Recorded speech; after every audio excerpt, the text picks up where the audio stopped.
that the researcher follows is the path of inquiry, questioning, series of questions on a specific topic so that we gather a lot of information about that particular topic and become enriched with the knowledge, and in the process solve the problems too.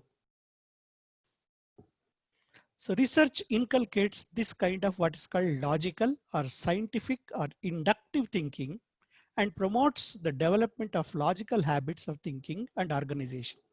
So it is exactly this continuous practicing of research methodology that makes a researcher. In other words, he becomes a logical intellectual, have belief in what is called research and development, and always be with kind of what is called scientific temperament and scientific culture with inductive thinking. So it is nothing but, now the word science I am using here as an organization, a systematic approach that is systematic. You know, in the introduction I told you lot of what is called the how the theory is embedded, but if you want to really touch feel that particular theory, that particular principle, this kind of logical systemic way of finding out is becomes extremely mandatory, compulsory, and it is that we have wedded to, and we all do that kind of systematic approach to the problem solving or fact finding. Now the meaning and definition I have just displayed to you, please read through it. It's a careful investigation or inquiry, especially through the search for new facts in any branch of knowledge. Now this particular definition denotes two things. One is that carefully we don't do mistakes, we realize mistakes, we do a lot of mistakes and realize them and correct them, and then the method that we follow is inquiry, and we find new facts or invent certain things, and it applies to any branch of knowledge. This particular methodology applies to any branch of knowledge. Research is not different to engineers, it is not different to scientists, it is not different to law personnel, or even for that matter a commoner. So method is being same, whether it is a medical man, law professional, or any other person who pursues an occupation. The research methodology happens to be same that we need to realize and understand, appreciate. The method is same, and that is the reason why we have to become adept with this kind of methodology. Seldom this methodology is officially is taught in colleges. It is of late, it is being made into courses and being taught, but in the past it came like a descent from parent to offspring, from guide to student. It came like observing the student observing the guide doing certain things, that kind of a gurukula things. It was there. It was not a kind of written or textualized or formalized thing, and that is the reason why we need to know very formally the steps that is involved in research methodology so that we become logical thinkers of fact finders. Now, the definition of this particular approach is scientific or systematic approach is scientific and systematic search for pertinent information. In other words, we don't do research at a point in time with many principles put together. We try to zero on. It is like a funnel technique. We start with broad at the top and then taper it down and come to the stem and reside there. That means we do what is called filtering. We do a kind of what is called focusing our attention so that we can stay on with that focus for a particular length of time. Could be 3 years for a PhD degree, or could be lifelong for a researcher later on, so that he completely engages his own life, entire life, in understanding that particular phenomena or principle. So this connotes a very serious thing, that research is always a lifelong learning. Research is always a focused way of thinking on a particular or a pertinent topic. And the method that we follow is scientific or systematic. Now, what are those systematic method ingredients that consisting of? consists of enunciating a problem, or what we say is problem statement formulation, formulating a hypothesis. Formula is always with lot of ingredients, and it is the introduction or knowing of these ingredients is the theme of today's lecture. Formulating a hypothesis, knowing the ingredients, what a hypothesis is made up of, collecting the facts and data, what we call it as materials and methods, and doing experiments with a very formalized design of experiments. Then we get observations, findings, understanding each of those observations, analyzing them, testing them on using statistical principles, mathematical principles, which are objective in nature, and then coming to what is called certain considered conclusions, which are nothing but the solutions for the problem that we started in the beginning. So this becomes the scientific method. I will not go much on these. Many types of researchers are there. We have exploratory, formative type of research studies. We have descriptive research studies. We have what is called diagnostic research studies. But of all, the more important for scientists and also engineers and any professional is what is called hypothesis driven research. Hypothesis is a special kind of statement. We will learn about it little later. Hypothesis is a reflection of or the dimension of the problem in the beginning and also solution in the end. So both put together forms hypothesis, and there is a way to test this hypothesis. We will learn about this little later on. And just to run through why we should do research, research degree benefits, concern over practical problems of society. We can solve any problem for that matter by doing this inquiry. Gives an intellectual joy because you are always engaged, your mind is always active, you are always constructive, you are always thinking, and so you will be young in a sense. And there will be automatically an innate desire for everybody to serve the society. Research gives that particular joy, and then of course researchers are always respected.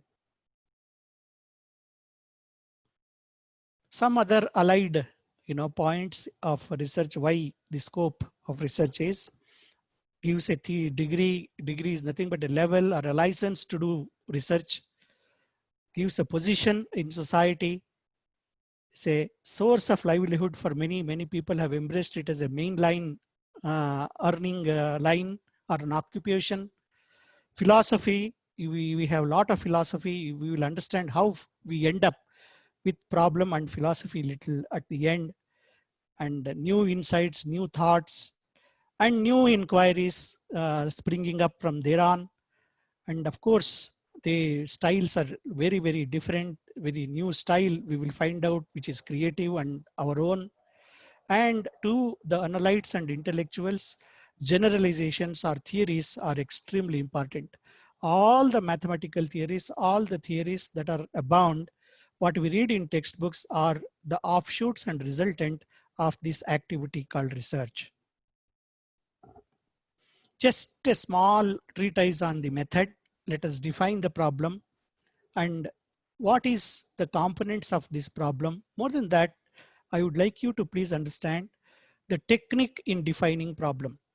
I wish at this point in time, I would like to tell all the scholars to have a pen and paper together with them. It is better you note down if you feel some points which you have missed, which you would like to have it and recapitulate it later. It is a good practice. I do that always. Write the noting down the points helps you to recapitulate and helps you to further add on your own contribution to that particular point. So I request everybody to have a small pen and paper with you and note down the points you like and you deem fit to be little studied in depth, because in such lectures extremely it is tough to go in deep or go in depth because of the time constraint. Now we come back to the problem statement. how to make a problem statement, defining a problem, and technique involved in it. Technique is all, of course, very characteristic. I have culled out the way and what in these long years, guiding students in research, how the technique has developed, and those points also are incorporated in this talk. The scientific method has 6 steps. These steps are very, very important, and we should do this in sequence. We can't jumble up these steps. The first step leads to the second, third, fourth, fifth, and sixth. Okay. The scientific method involves a series of steps that are used to investigate a natural occurrence. Natural occurrence is, think of that gravity. It was a natural occurrence, and one investigated, and he became a researcher and contributed to research, that kind of an activity. The first step is formulating the problem. The problem is existing, but it has got to be formulated because our life is very limited, has limited time. In one's life, it is extremely difficult to solve all the problems. So a part of the problem can be solved, or a complete problem can be solved if it is a group or an institute. And how to solve this problem? We convert this problem into a question and find an answer or a solution. So this kind of activity of an occurrence, making it question, trying to answer that, that's what we follow in mathematics. We presume certain things in the beginning and then prove it, either it is yes or no later on. So that kind of an approach is what is called scientific approach. Develop a question or a problem that can be solved through what is called experimentation. Now, this word experimentation needs little explanation. Experiment means experience. Experience means have an hands-on, touch, feel, taste, and see and hear, that kind of senses. Experiment is also technically known as empirical method. Empirical method is demonstrable thing or demonstrable sequence of operations which you and others can see, perceive, and also appreciate. This experimentation is extremely important because what you touch, what you feel, what you sense, what you smell, what you hear, and what you see are always experiential, and it relates to you as an experience. So experimentation becomes extremely important. There are certain things you can do research without experimentation also, which is called observational research, but that is little different. But many times scientific method or problem statement involves demonstration because others have to appreciate and approve of. Others have to acknowledge what you found is correct. That is a kind of, making others' life easier, like what you found and what you enjoyed, and sharing of that enjoyment becomes what is called experience. The second step is pose a solution to a problem. Now, once having formulated the question from the problem, that itself is an art. We need to do that. And then we need to pose a solution. Here, the pose is temporary, transitory, not permanent till it is proved. That is the pose. Pose is nothing but little artificial in nature. We pose to a photograph, is it not? Which may not be true, but reflects our kind of physics. So posing is nothing but hypothesizing. Hypothesizing is guessing, and guessing is not anything randomly, but logically. That is what is called answer to the question. Pose a solution to the problem. That means guess a solution to the problem, and you can always by experimentation prove it yes or no, prove it wrong or right. The third step is answer to the question as a scientific hypothesis. So now we are formal, we made a problem, we posed certain kind of solution. Now we will wed these two things, problem plus the solution becomes the hypothesis. So hypothesis is always a statement. Statement is a paragraph. It could be longish, it could be small paragraph, but it will be having a paragraph. Now paragraph is a statement. The word statement means itself says that state means enunciate, declare, tell to others. You frame it and tell to others. That is what is the intended meaning of the statement. And this hypothesis becomes a guideline for you to plan the research little later on. And this is a very, very important step. Many people miss this. Many people do post hoc hypothesis, which is wrong. It has to be done or conceived before the research activity or research action. So hypothesis is a planning activity. Now plan means what? Sharpening your tool, sharpening your mental acumen, so that you can cut the tree, you can achieve whatever you want. That kind of sharpening activity is what is called planning activity, and hypothesis is always a plan, because from hypothesis you get what is called objectives, and between this hypothesis and objectives and before this hypothesis there is a very useful exercise which also you should do systematically, and that is called reviewing of literature.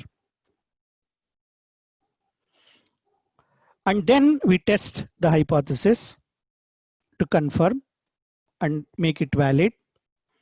And finally, if the hypothesis fails, we go back to reviewing of literature, make another hypothesis, and finally we need to have an acceptable hypothesis so that that can be translated into what is called actionable research later on. So accepting that hypothesis becomes extremely important. Accepting means it includes both your own acceptance, because you have formulated the problem, you have found out the solution, guessed the solution, and you will always tell to others so that you and others together accept, yes, this is a problem to be investigated by formulating experiments. The last step in scientific method is constructing, supporting, and again casting doubt on the scientific theory. Now we have solved the problem, solution is very imminent, it is before us, but we cannot be completely 100% sure of that theory. Yes, it is included, it is objective, demonstrated for sure that it is working.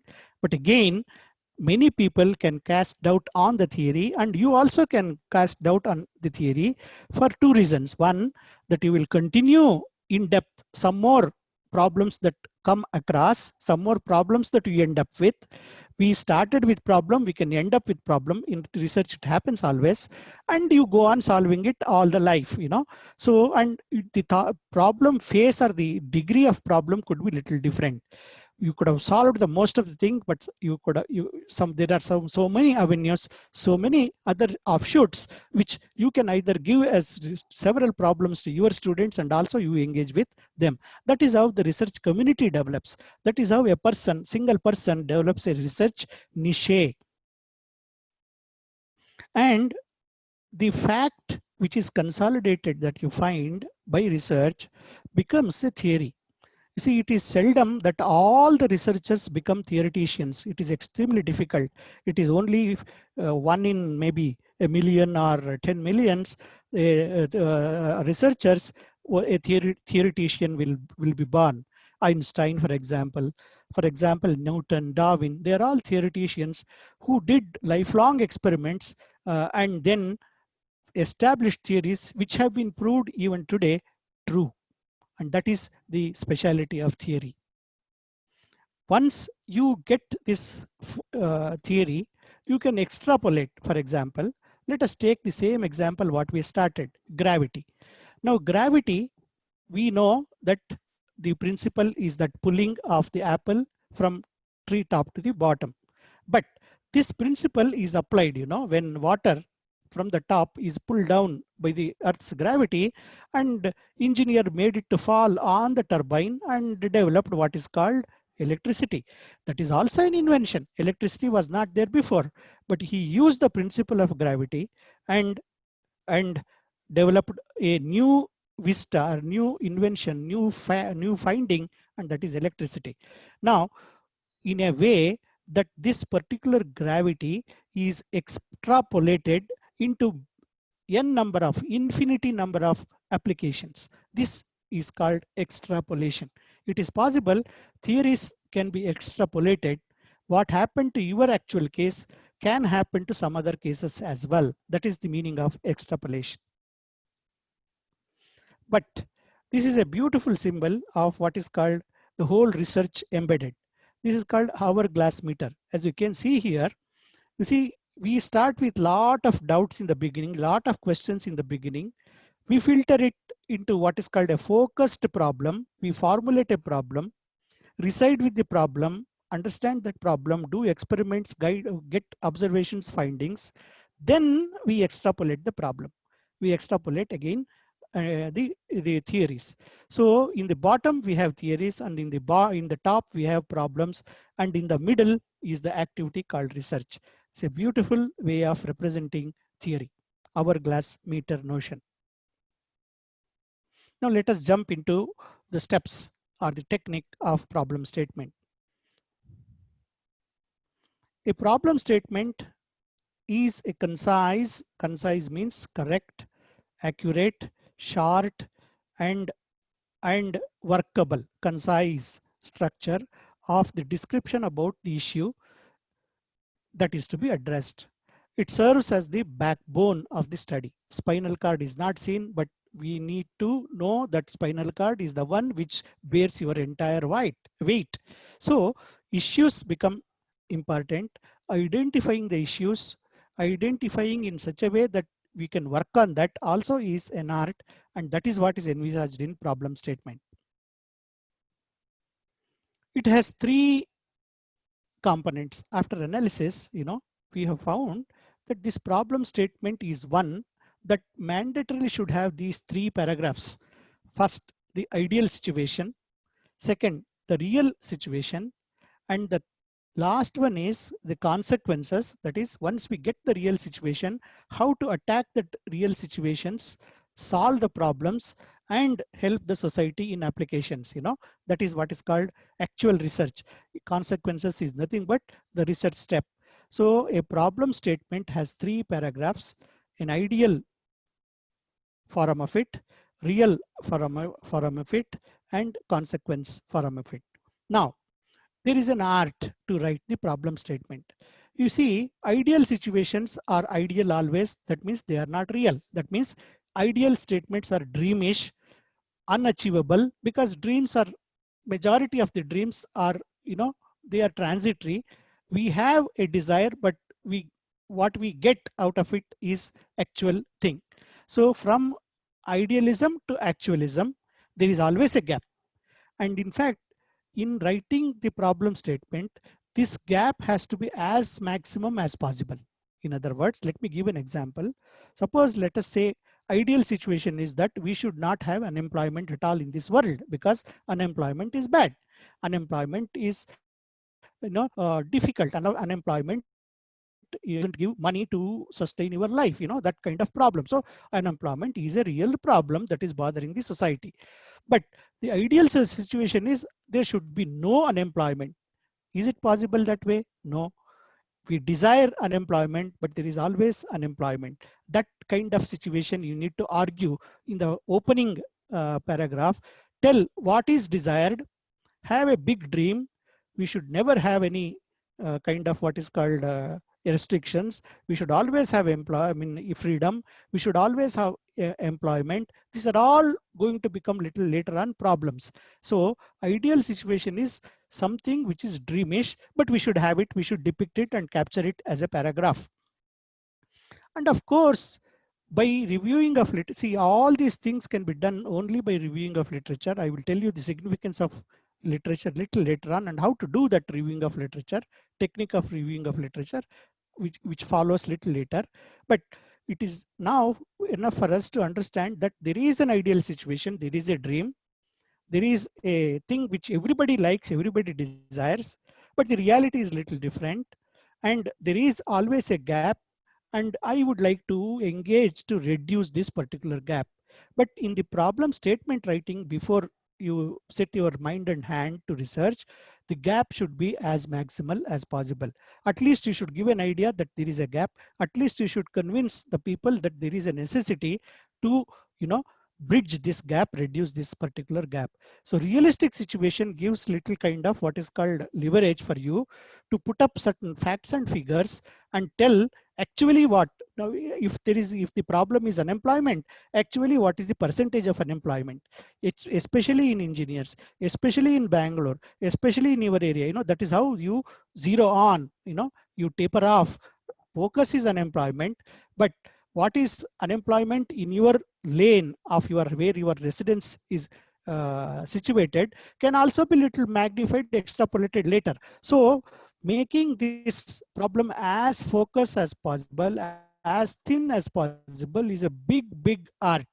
You can never do anything if with a larger base. So it is better you focus it and make a small issue which you can crack, which you can really devote time and solve the solution. And that is reality. You see, what happens to you in your lane of with unemployed people will happen to other lanes also, will happen to region, nation, and also world, is it not? So that kind of reality is extremely important, and facts and figures have to be stuffed, have to be put in as a substantiation justification in your reality paragraph. So first is ideal, the next one is reality, and finally, if you want to realize the realities, what with the design of experiments and findings, stitching and analyzing that particular activity, you will tell what tool you use, what method you use, what materials you use, how you approach the problem, how do you conduct the experiments, what kind of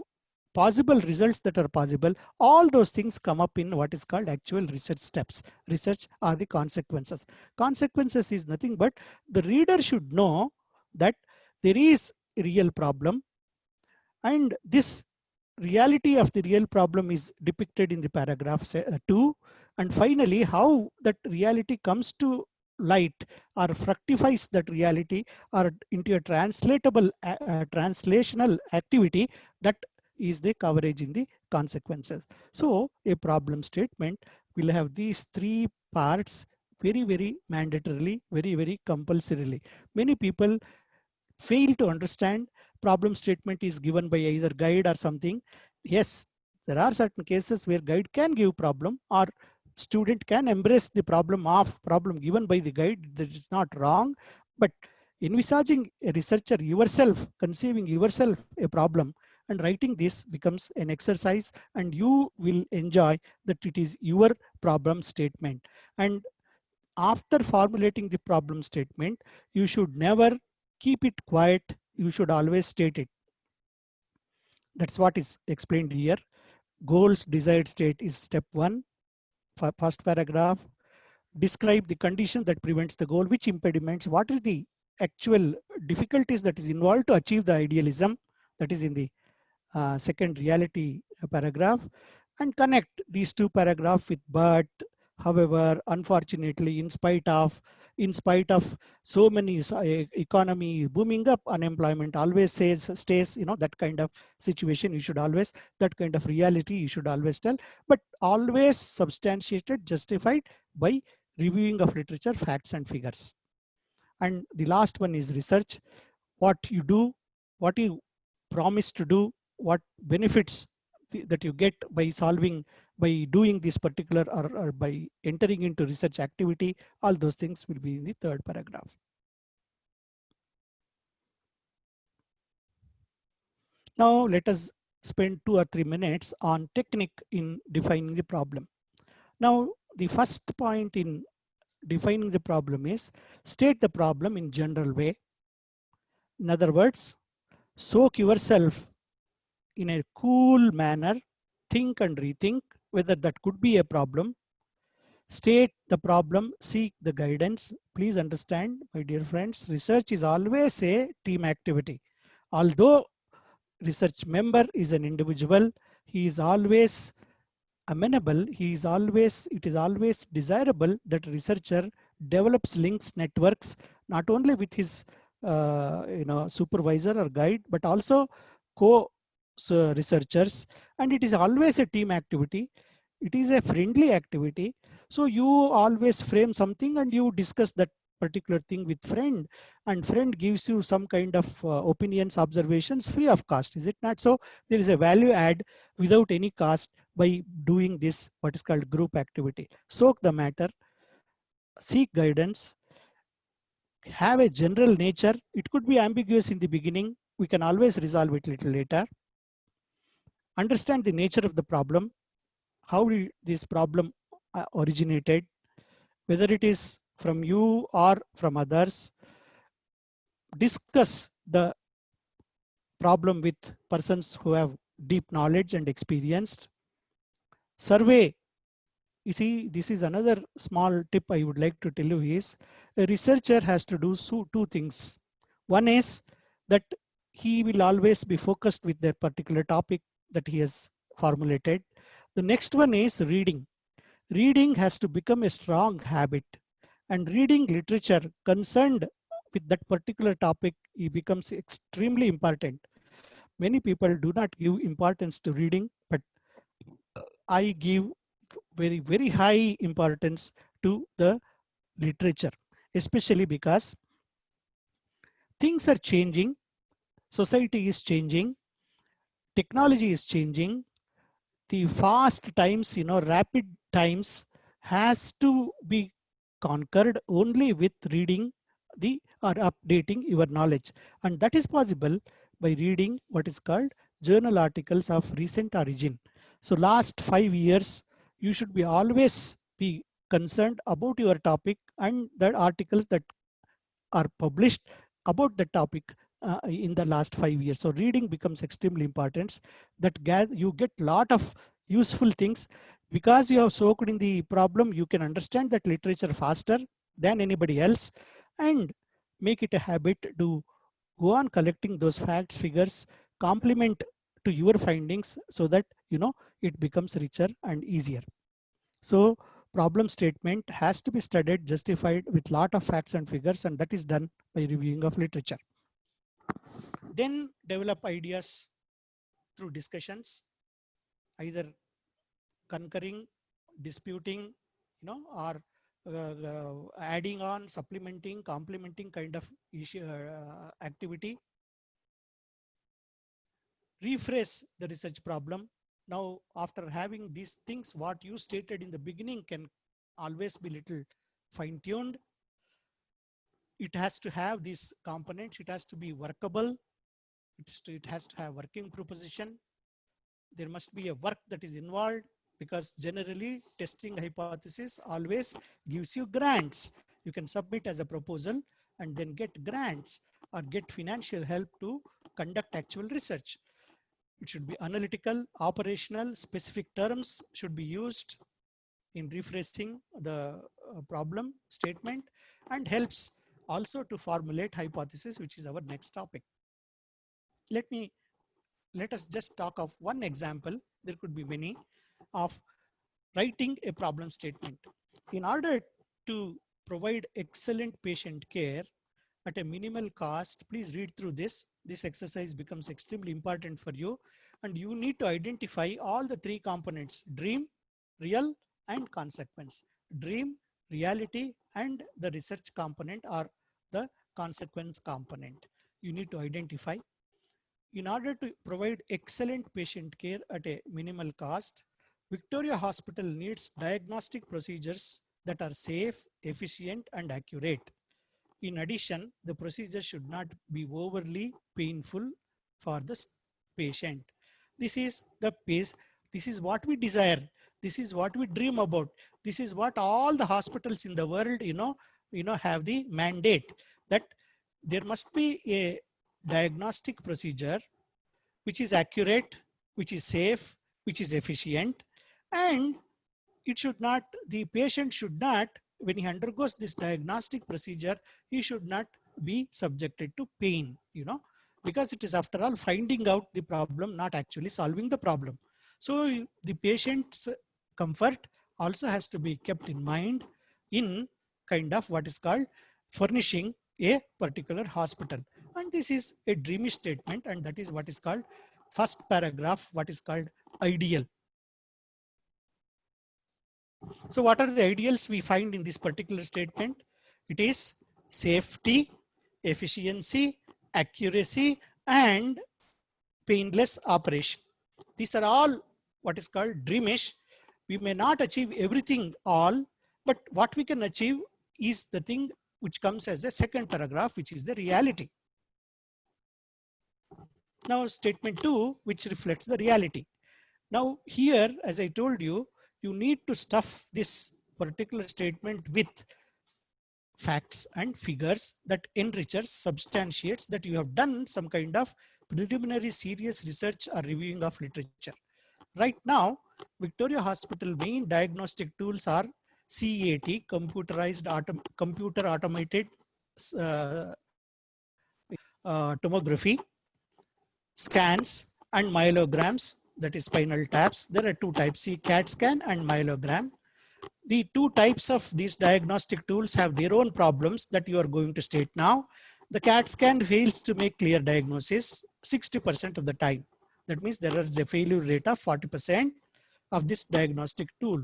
When the CAT scan fails, the doctors must resort to myelogram. But there is a problem attached to myelogram also. While the myelograms are accurate, this procedure is very painful and sometimes dangerous to the patient himself. So this particular reality has got to be stated. While we want to have a particular equipment which is painless and also which is having efficiency, safety, and accuracy, the reality is totally different. This is what I explained when you write the first and second paragraph, there must be a big gap for you to do research. The dream is something, reality is some other thing. The dream is what is called efficiency, accuracy, safety, and painless operation. But the reality is we have it. Some diagnostic things are not completely 100% accurate. Some diagnostic tools are very painful. That is reality. So this has got to be really projected. And once the reader reads, now he feels, yes, there is a kind of real problem here. Our hospitals have to be equipped with diagnostic tools that are painless and also have that kind of accuracy, efficiency, and safety. So this is the reality. 60% failure rate with respect to CAT and myelogram is painful.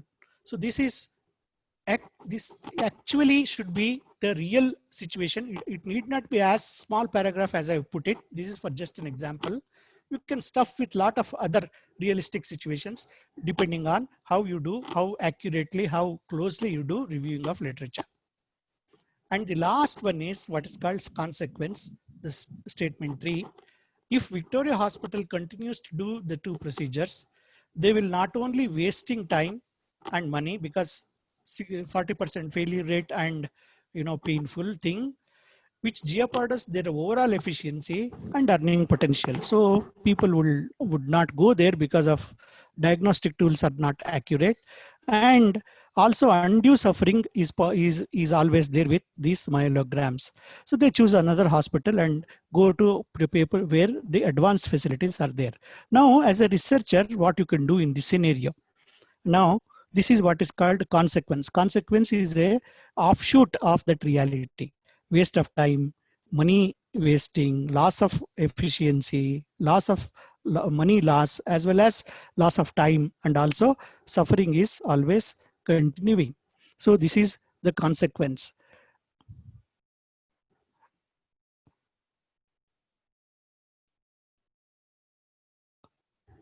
Now, when I told you, when you frame this problem statement, reviewing of literature becomes prerogatory, and reviewing of literature has to be done not just at this particular stage, it has to be completely continued all through the steps in research methodology. Now, how to do this review of literature? What is this review of literature? Let us just spend some time, some 10-15 minutes on what is called searching, assessing, and integrating. In fact, let me tell you, if you do a thorough reviewing of literature, when we were researchers, we used to take almost a year to do.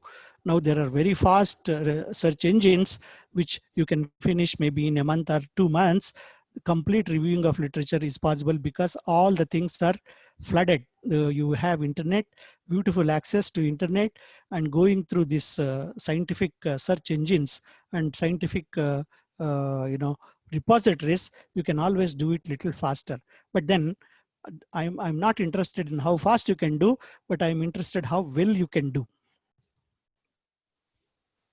So reviewing of literature is nothing but a broad, comprehensive, but in-depth, systematic and critical review of scholarly publications. Now, what is a publication? Publication will have three fundamental parts. The first one is the author, second one is the topic, and the third one is who is publishing it. If an article does not have any one of these, please don't read it. It is not worth reading. There are many articles without publisher's name. There are many authors without a address. There are many articles without possibly, and that is what is internet is full of. So it is extremely important for you.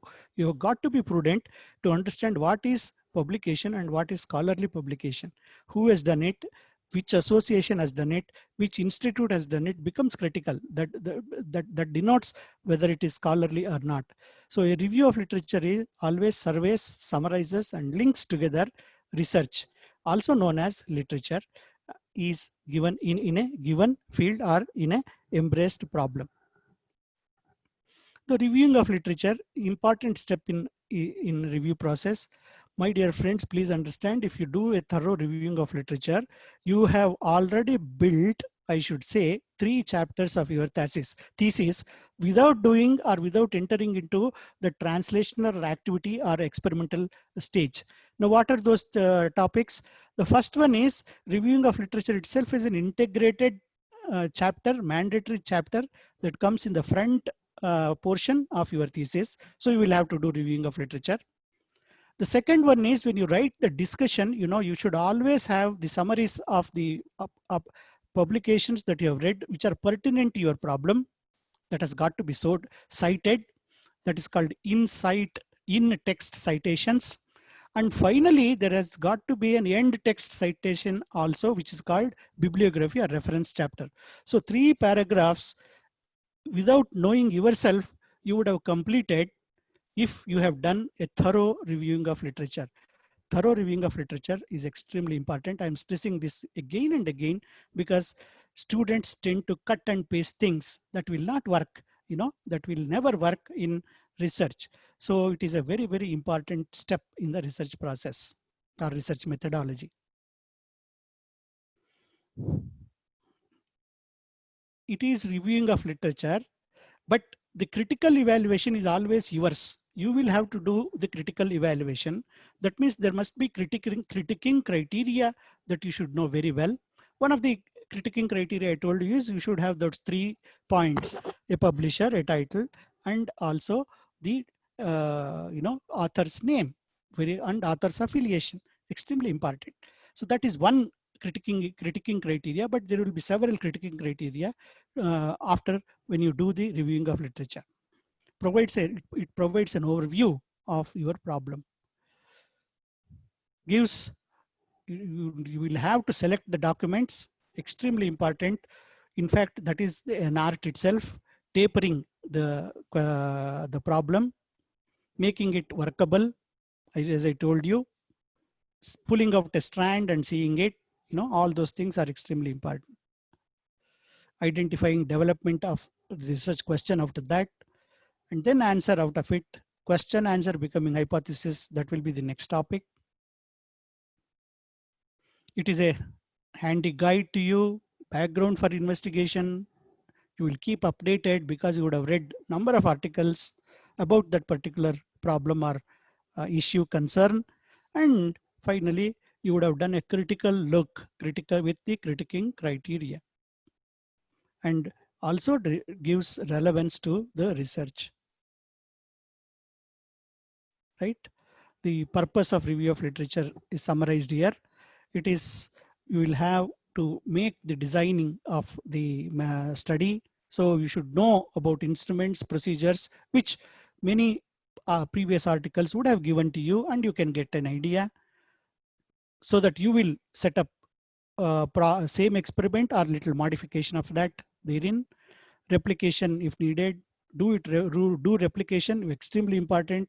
Although it is little like copying, you will get first-hand experience as a researcher, and you get the same results, then you are very happy. What is till date known, updating gaps and inconsistencies, consistencies, so that you can enrich your problem with filling up that particular gap. Unanswered questions are possible, strengths and weaknesses are possible, then refining the research problem is possible. So it is extremely an important activity. Formulating hypothesis, justification of hypothesis also, you can do with reviewing of literature. Gives background information, establishes importance, demonstrates familiarity. You can carve out your own particular problem for further research. There are two kinds of literature, as I told you. Please understand, this is formally you should know it. One is primary source of literature, secondary source of literature. Primary source is nothing but the person who developed the theory or conducted the research and he publishing the articles. In fact, they are very few, because the going to the root, going to the original article becomes extremely tough because of lot of lapse of time, unavailability also. But we should try to get the original article. Secondary source plenty available, and that is what we generally finally do the secondary, taking secondary source, doing the reviewing of literature. Nevertheless, have it in your mind to attempt sincerely to get the original article. That gives a real picture. And the reason why we use more secondary sources, because primary sources are literally not available. They are very old, either old or not accessible everywhere. And secondary source can provide different ways of looking at an issue of the problem. So many people would have worked on that primary source, and secondary literature also becomes an augmented, already tried one. For the first point, you will know what is invented and you will not invent that. That means knowing what is invented is extremely important to invent a new thing. That is exactly the intent of reviewing of literature.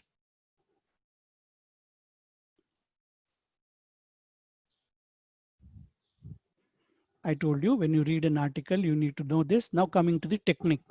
This is what I have put on as if it is mine, and this has worked for many students of mine. Now, how to do the select the keywords. Keywords are important. Split up the problem statement into the caption, and the caption will have the keywords. And keywords you can put as it is in general search engines in the beginning, and of course in scientific search engines later. As many search engines as you put, it is always good. You have to refine the keyword, extremely important. Now let me give an example. I am giving an example a little later. So that focus comes, shortlist the articles, write an abstract, data, you read an abstract, make the database a repository of abstracts, and finally go backwards in the chronology from what is running here. If it is 2020, go back 2015 to 2020. 2020 becomes 5 solid years of all the publications repository of that particular topic what you're searching and publications therein. And make a table. You can make a table with the headings: author's place and journal in the first column, data, method, results in the second column, and finally conclusions or the findings in the third column. And these three things are always organized in the abstract. So in the beginning, you need not read the entire article. You can read the abstract and make a consolidated summary or repository of the 3 columns, and have this as a guide to develop the reviewing of literature chapter later on. The chapter should be comprehensive, cohesive, concise, and there are certain ways to do it. I will tell you about that. Organizing. Follow these 3 techniques to organize whatever that you have found from the Excel, what should I say, table. So you organize chronologically year-wise development by publication date or by trend, or by a theme, or whatever that problem that you have, structure which considers different themes.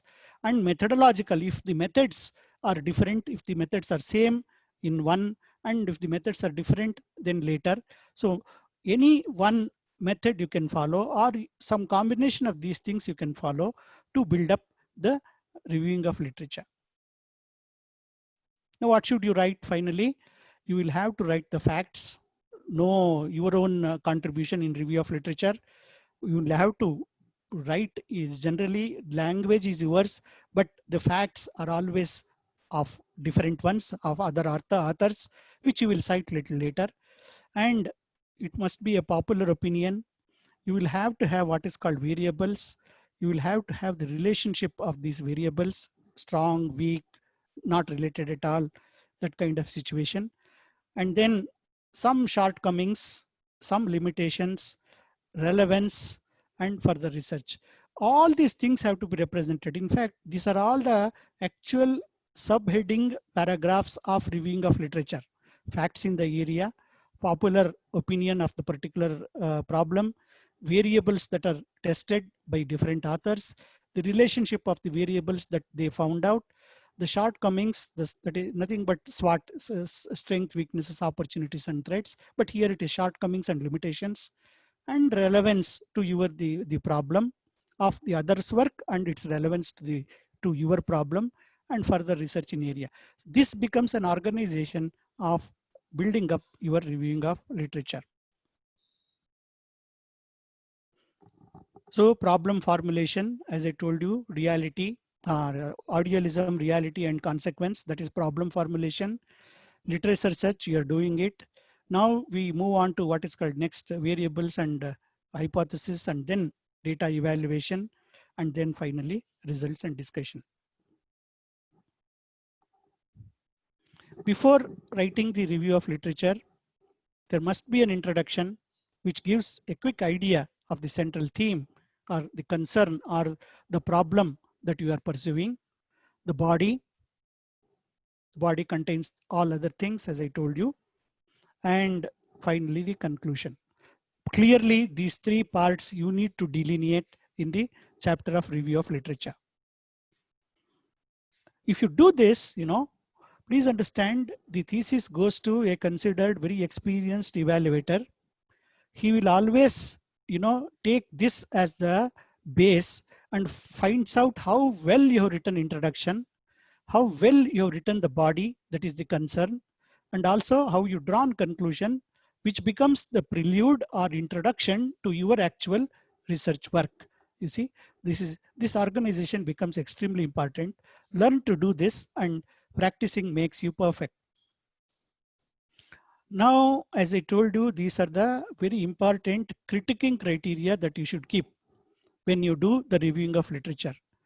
Uncover the gaps, inconsistencies and consistencies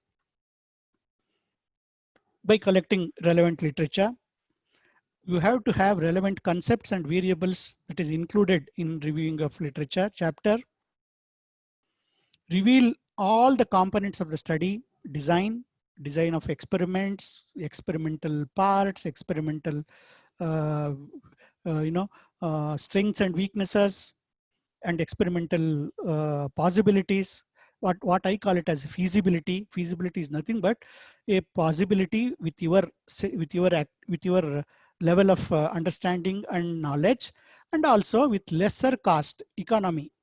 Feasibility is nothing but doing the activity with less or optimizing the money involved in it.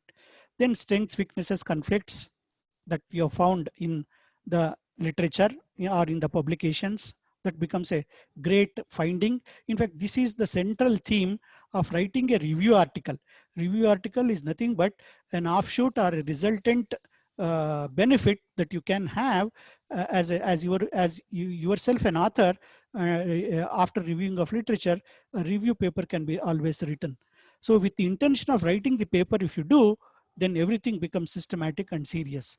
Then summary and synthesis that is done.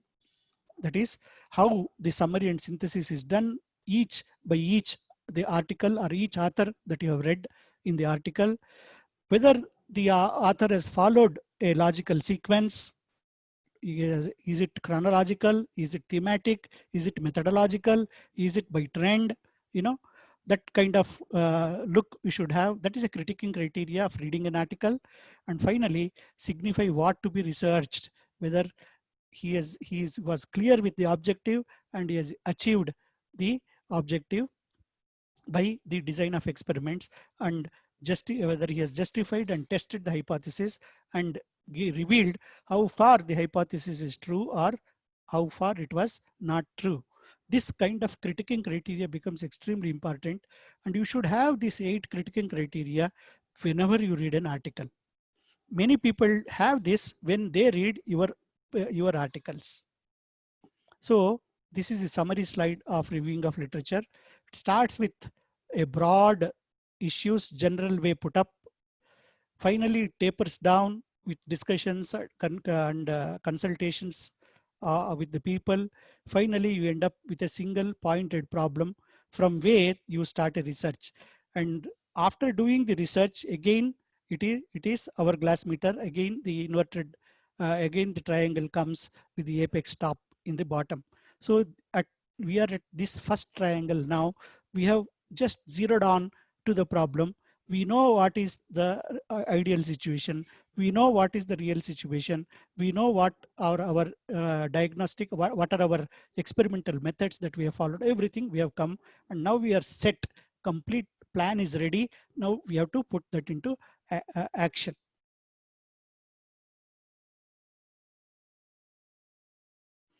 Just the how a review of literature chapter should be looking at. It has got to be focused. It has to be concise, logical development, either thematic, methodological, trend developed. It has got to be a development over a period of time, integrative. It has to bring all the research together, and you should always have the currency or the relevance. Now we talk on hypothesis.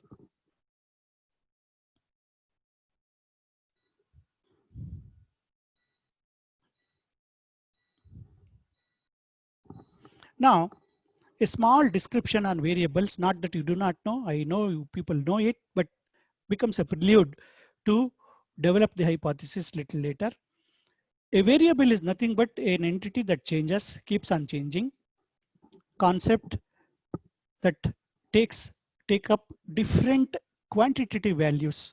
For example, your height, weight, it goes on changing. It cannot be static, either increasing or decreasing or changing. In other words, it is changing. These are all classical examples for variables: height, weight, income, GDP, test scores, gender, age. So you choose some of these variables for your investigation.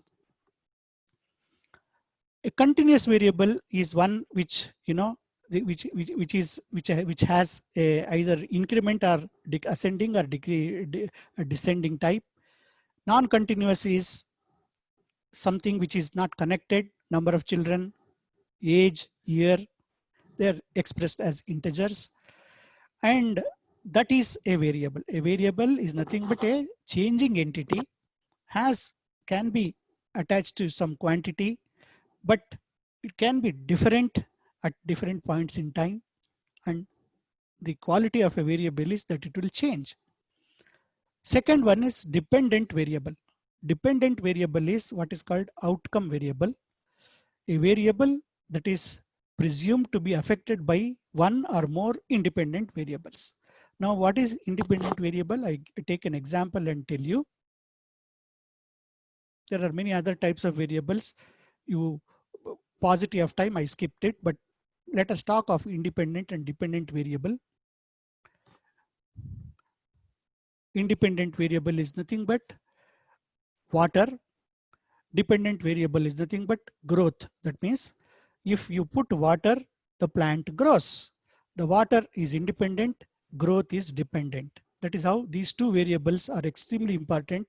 You need to identify these two dependent and independent variables in your research and to build up the hypothesis. Now, characteristic of hypothesis should be as specific as possible. A person's vote is related to the place of residence. It is a small statement, but it is dependent. There is relationship, that is a place, and also the person's eligibility to vote. Like, give an example just to tell you the characteristic. The first is specificity of the hypothesis. Next one is nothing but the hypothesis characteristic is that you should always make it before the experiment, before the study, and it is always a prediction. Prediction of results made before the study commences, that what we expect. Researchers' tentative prediction, it is always temporary, transitory till it is proved or tested, leads to a greater amount of knowledge later on. That is what is expected. Knowledge building is the main activity of research. So a hypothesis helps to translate the research problem and objective into a clear explanation or prediction of the expected results or outcomes of the study. As I told you, a water and plant, you see you have independent variable. Independent variable here is actually the liquid that you use for the growth of the plant, that is water. Dependent variable is nothing but the kind of what is called actual growth that can be measurable. Instead of water, you can, if you put juice, whether the plant grows, other than water. So it is a case controlled design study. So dependent variable. And a controlled variable is nothing but a variable which you have to keep it constant. That means you keep the case, that is the water, taking water as the this one independent variable, and growth as the dependent variable. So you will test the juice whether with respect to water, what is the effect on the growth of the plant. This is how we set up an experiment and go ahead. A very small basic experiment to know what is dependent, independent, and a control variable.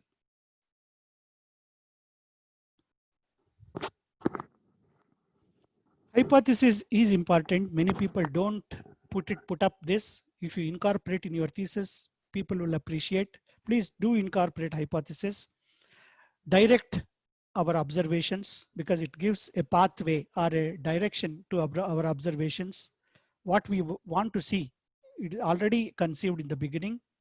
Describes a relationship among variables, dependent, independent, confounding, control variables.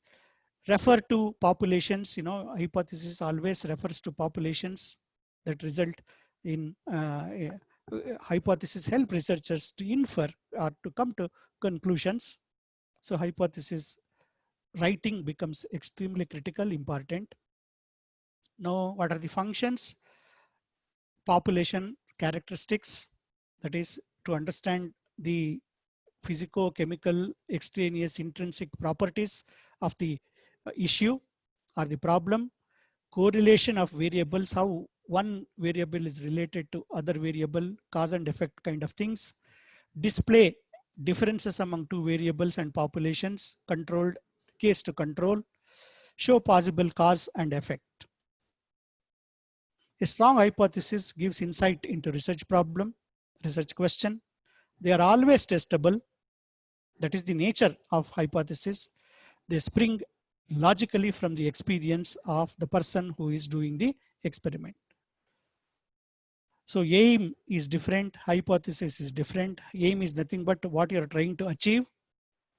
Hypothesis is nothing but what the proposition that you want to do, that is workable proposition. And your hypothesis needs to be grounded in reviewing of literature. Extremely important.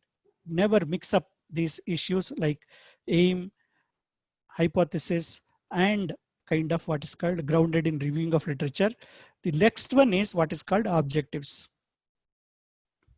Now, giving an example hypothesis, what is the relationship between that exists between anxiety and on performance, between test anxiety and performance. So anxiety, performance becomes the like a growth dependent variable depending on your anxiety. Anxiety becomes an independent variable. Now, how to write an hypothesis? Performance on complex cognitive tests will be an inverted relationship function to the level of anxiety. In other words, if your anxiety is less, performance is more, which is to be tested. This is to be envisaged as a hypothesis that can be tested later. That is how you formulate the hypothesis.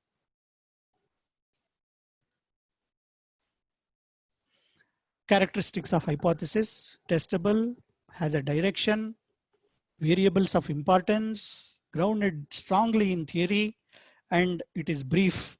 Brevity is the rule in hypothesis. It has got to be just a statement, not more than say around 8 to 10 statements, and it is to be very, very clear. Checklist, finally, suggesting relationship between variables, nature of relationships, that whether the study relationship is implied, population to be studied is also indicated, specific measures and statistical tests gives an inkling, gives a overview, and finally whether it is free, is it free from unnecessary methodological. Method should never come in hypothesis, but it comes in what is called methods little later on.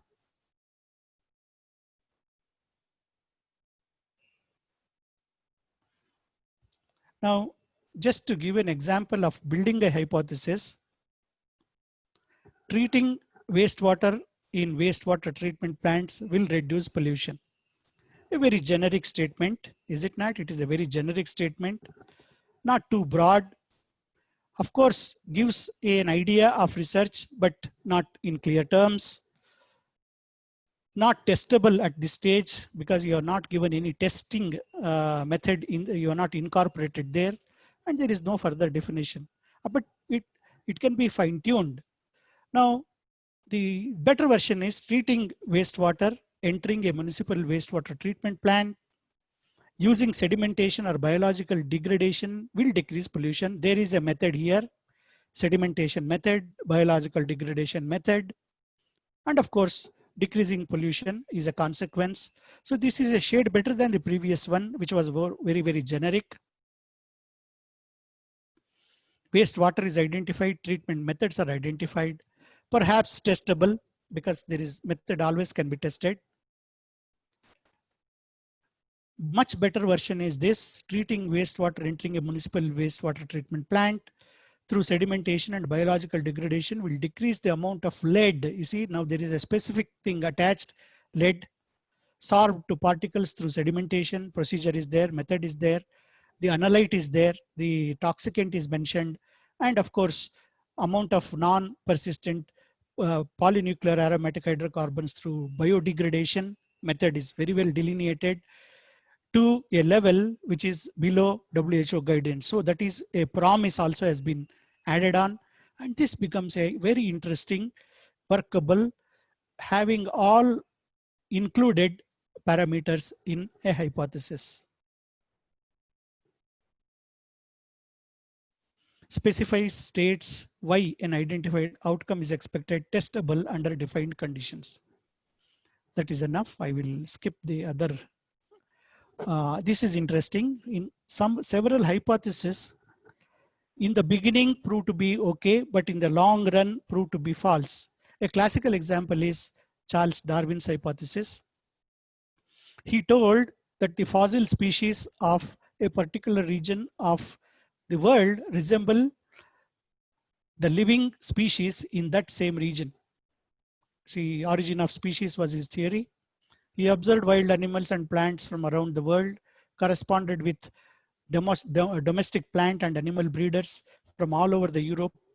Whole his life he worked, and he enunciated that the fossil species, that the remnants in that particular space reflect in that area region, reflect those people lived there in that area, which seems to be logical, which seems to be okay, and many people accepted. And he enunciated origin of species, and finally, he rejected the hypothesis actually that it is not the fossils that always reflect the persons lived, because there could be kind of what is called transfer. Some people can from other places can come and live there, which will, you know, do a confounding interference, and that is how the thesis was objected, thesis was you know, kind of rejected by himself. You know, after 30 to 40 years, he realized that what he proposed was not correct. Then he fine-tuned the origin of species. So it can happen that at the point in time in your life, you can have the guesswork proved, but sometimes that guesswork proving false also. In fact, this happened to Einstein also. Einstein found out the theory of relativity, but that theory of relativity was so much theoretical, not practical, abstract, which he realized that it was possible, but during his lifetime, he could not test it. After his death, after 40 years, perhaps the other people realized by doing tests that time and space is activity. There is a relationship between time and space, and theory of relativity was approved. So sometimes it happens, it takes that long a time for proving the hypothesis, right? So, but if it takes so long a time, such theories will always become very, very strong theories and remain forever.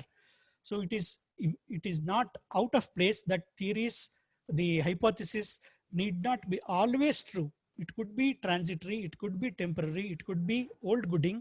It can hold good at that point in time, but can change. That is classical example of actual science. Science always, although it is systematic, the hypothesis that we put up for understanding a principle can lead to certain kind of ambiguous nature. And that is the reason why the philosophy comes in. You know, at the end you have found out something, but you are casting a doubt. You end up in casting a doubt. And that is why the philosophical touch of a or PhD comes in there.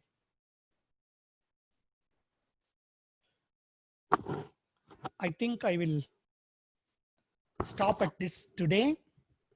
We will have another session for writing the discussion section, and also what is called materials and methods little later in the next session. Maybe the time and place will be knowing, will be announcing, because it is already 1.5 hours. I don't want to, you know, take more time. We will have the another talk about the discussion, material methods, and ethics and misconduct in research. Finally, conclusion, summaries, and writing the references in the next session. Thank you very much for patient listening. Hello? Yes, sir. Thank you so much, Professor Krishnamurthy, sir. I am Dr. Anupama here. Dr. Anupama, thank you. Thank you. Thank you, sir. How many people yes, attended? There are approximately 33 people, sir. Wonderful, wonderful. Yes, Try to collect the, you know, kind of some feedback. Maybe we will plan another session. Sure, and sir. Complete up this research methodology. Sure, sir. Can I request Dr. Sunil More, sir, to finally have the conclusion session? Please, Sunil. Yeah. Dr. Sunil, sir, if you would like to conclude, or maybe if any question answer is there. Yeah. Question answer. I would love to, you know, get it. Okay. So I will unmute all the participants, because we had to mute everyone because of the audio disturbance. I'll just do that.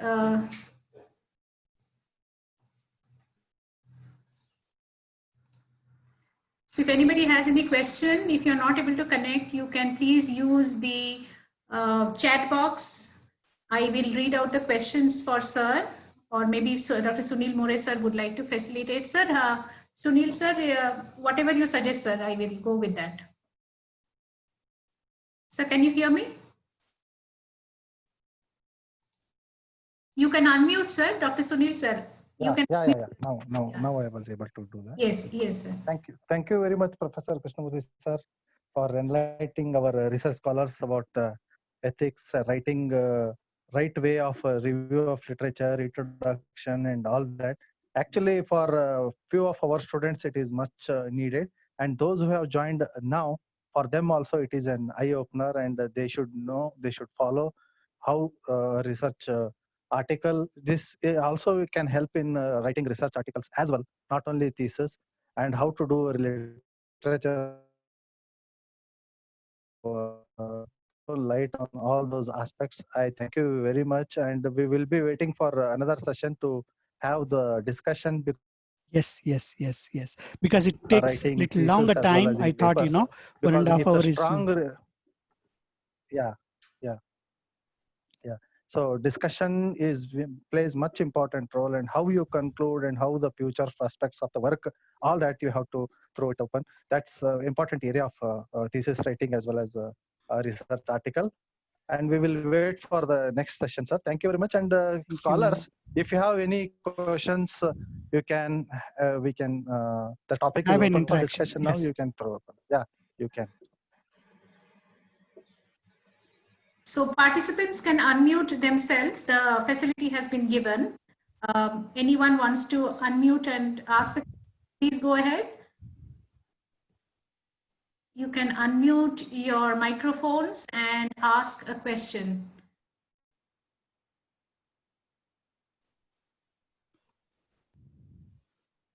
In case you want to ask through the chat box also. Yeah, that is also possible. Question to sir, but I don't have any question in the chat box. So we have from user ID 3DF who's thanking sir for the session. Krishnamurthy sir. Thank you. There's a Thank you very participant much. who is Hemanta, scholar in chemistry, who has thanked you for the session, sir. Thank you, Hemanta. Thank you. Professor Sir, I have a Shushmita question. Das. Yeah. Sure. My name is Chaitanya from chemistry department. Yes. Yeah, in the slide, why review of literature, the purpose, Yes. it's mentioned replication needed. So what is the meaning of here replication in the review of You literature? see, yeah. Suppose you read an article. Okay, reading an article means you have, you will have graphics, you have tables, is it not? Yes. And you will read the table also, you will understand the graph also, is it not?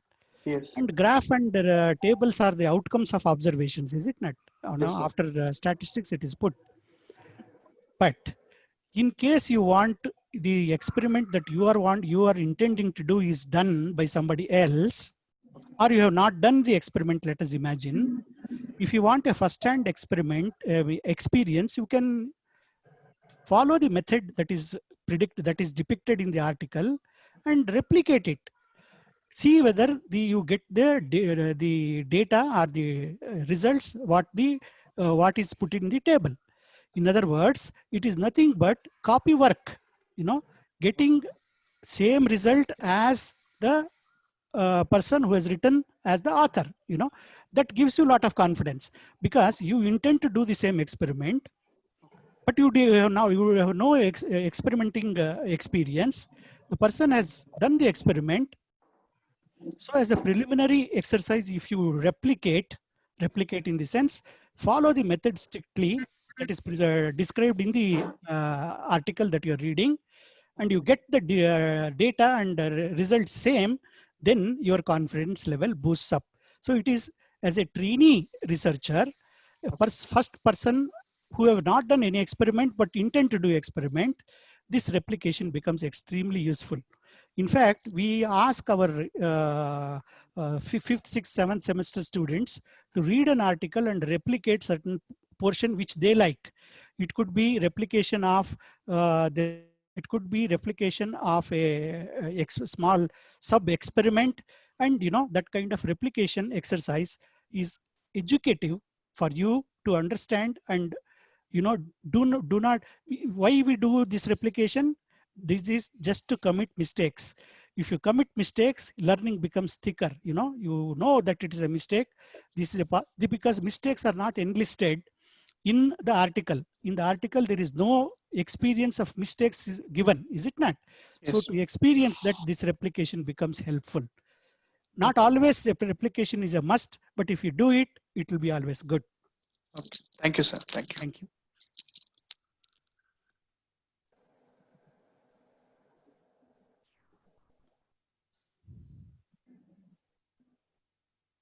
Thank you. Yeah, I think Professor Everybody are Krishnamurthy sir, thanking. there are thanking you. I think, sir, you can see the chat box. Can you? Yes, yes, I am seeing. Thank you, Yes, sir. Ashoka. It was Sorry. Yeah. it was a very good session, sir.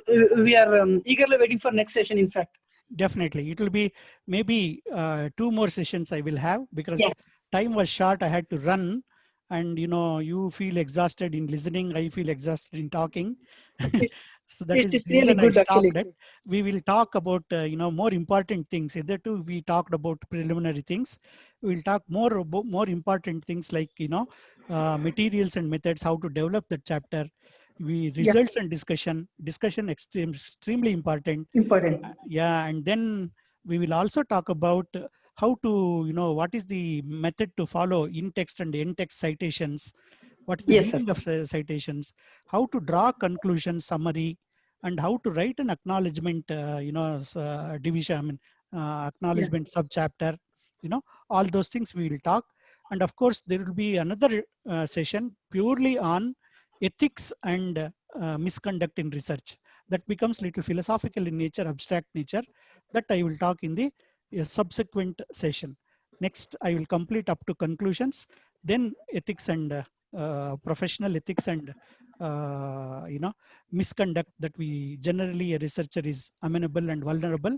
We will discuss about that in the third session. All right. Yes, and also I request you to probably at the end, maybe one session required for how to draft a good quality public. I mean, write for the publication. Absolutely wonderful. Who is talking? Who is talking? Ashok is talking. Ashok, so kind, so nice. I will also, take another, maybe the third session on writing an article, writing a research proposal. These 2 things are important. Yes, Writing sir. an article means it is dissertation, it could be publication. And writing a proposal, they are little different, criteria are different. That could be another session. That will Yes, take sir. another 1.5 hours.